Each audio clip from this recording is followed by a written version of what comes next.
দিনাজপুরের কাহারোল উপজেলায় সাহাপাড়া খাল খননের মধ্য দিয়ে দেশের ৫৪ জেলায় খাল খনন কর্মসূচির উদ্বোধন করেছেন প্রধানমন্ত্রী তারেক রহমান। কাহারোলে পৌঁছে সাহাপাড়া খালে নেমে কোদাল হাতে মাটি কেটে খাল খনন কর্মসূচির উদ্বোধন করেন তিনি। আর এর মধ্য দিয়ে একযোগে দেশের বাকি ৫৩টি স্থানে খাল খনন কর্মসূচির উদ্বোধন করেন। উদ্বোধনের পর দুস্থ ও অসহায় পরিবারের মধ্যে ছাগল বিতরণ শেষে জনসভায় বক্তব্য দেবেন তিনি।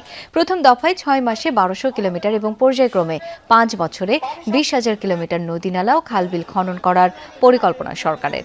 বেলা ৩:৩০টায় দিনাজপুর উপশহর এলাকায় ফরিদপুর কবরস্থানে নানা নানি খালাসহ নিকটাত্মীয়দের কবর জিয়ারত করবেন তারেক রহমান। বিকেল ৫টায় শহরের গৌড়ে শহীদ বড় ময়দানে দিনাজপুরের সুধী সমাবেশ শেষে ইফতার ও দোয়া মাহফিলে অংশ নেবেন প্রধানমন্ত্রী। RFL gas stove hassle free auto ignition নিশ্চিত করে ঝামেলাহীন রান্না। আরএফএল গ্যাস স্টোভ নিরাপদ ও ঝামেলাহীন। সন্ধ্যা 6:45টায় দিনাজপুর থেকে ঢাকার উদ্দেশ্যে রওনা হবার কথা প্রধানমন্ত্রী তারেক রহমানের।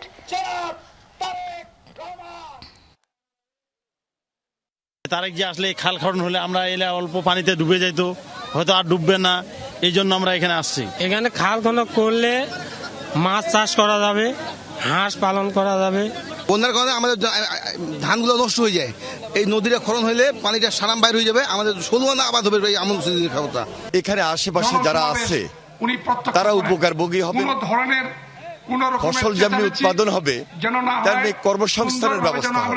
এই একটা খালের যে সুবিধাটা পাচ্ছি, এইভাবে যদি সারা বাংলাদেশে আমাদের যে টার্গেট ২০,০০০ কিলোমিটার আগামী ৫ বছরে আমরা এটা ফুলফিল করতে পারি, তাহলে কত বেনিফিট, কত সুবিধা এই দেশের মানুষ পাচ্ছে, দেশ পাবে। এখান থেকে একটা স্বনির্ভর বাংলাদেশ গড়ে উঠবে। দর্শক, এই মুহূর্তে দিনাজপুরের কাহারোলে রয়েছেন সহকর্মী সাইফুদ্দিন রবিন। যাচ্ছি তার কাছে। রবিন, খাল খনন কর্মসূচি নিয়ে নেতারা কি বলছেন এবং জানতে চাই স্থানীয়দের প্রতিক্রিয়া কি? সাউন্ড এখন আসলে সমাবেশটি চলছে, যে সমাবেশে অংশ নেওয়ার জন্য দিনের শুরু থেকেই রোদের মধ্যেও রোজার মধ্যেও অনেক নেতাকর্মী সাধারণ মানুষের অংশগ্রহণ করেছে এই সাহাপাড়া খাল পাড়ের সমাবেশ স্থলে।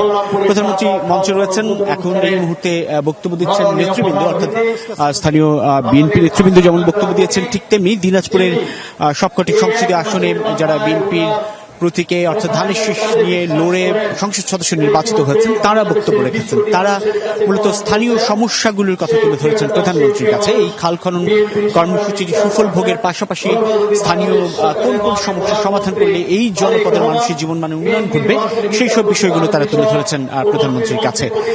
এবং এই মুহূর্তে বক্তব্য দিচ্ছেন পানি সম্পদ প্রতিমন্ত্রী ফরহাদ হোসেন আজাদ।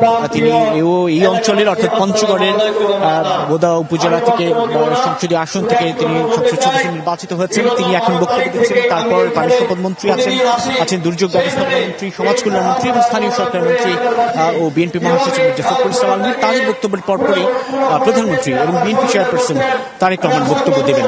এই খাল খনন কর্মসূচি যেটি প্রয়াত রাষ্ট্রপতি জিয়াউর রহমান ১৯৭৭ সালে এই অঞ্চল থেকেই সূচনা করেছিলেন, সেই কর্মসূচিটি প্রায় ৫ দশক পর তাঁর সন্তান প্রধানমন্ত্রী তারেক রহমানের হাত ধরে আবারও এই অঞ্চল থেকেই সূচনা করতে যাচ্ছে। এবং দেশ জুড়ে প্রায় ৫৪টি জেলায় এই কর্মসূচির মধ্য দিয়ে নতুন করে স্বনির্ভর বাংলাদেশ গড়ার পথে বিএনপির যে প্রতিশ্রুতি কিংবা সরকারের যে প্রতিশ্রুতি, সেই প্রতিশ্রুতির পথেই হাঁটছে এখন থেকেই তারা, অর্থাৎ সরকার গঠনের প্রায় ১ মাসের মাথা থেকেই সেই বিষয়গুলো বক্তাদের বক্তব্যে। এবং পানি সম্পদ মন্ত্রী শহীদুদ্দিন চৌধুরী আইনি তিনিও গণমাধ্যমের সঙ্গে ঠিক একই বক্তব্য তুলে ধরেছেন।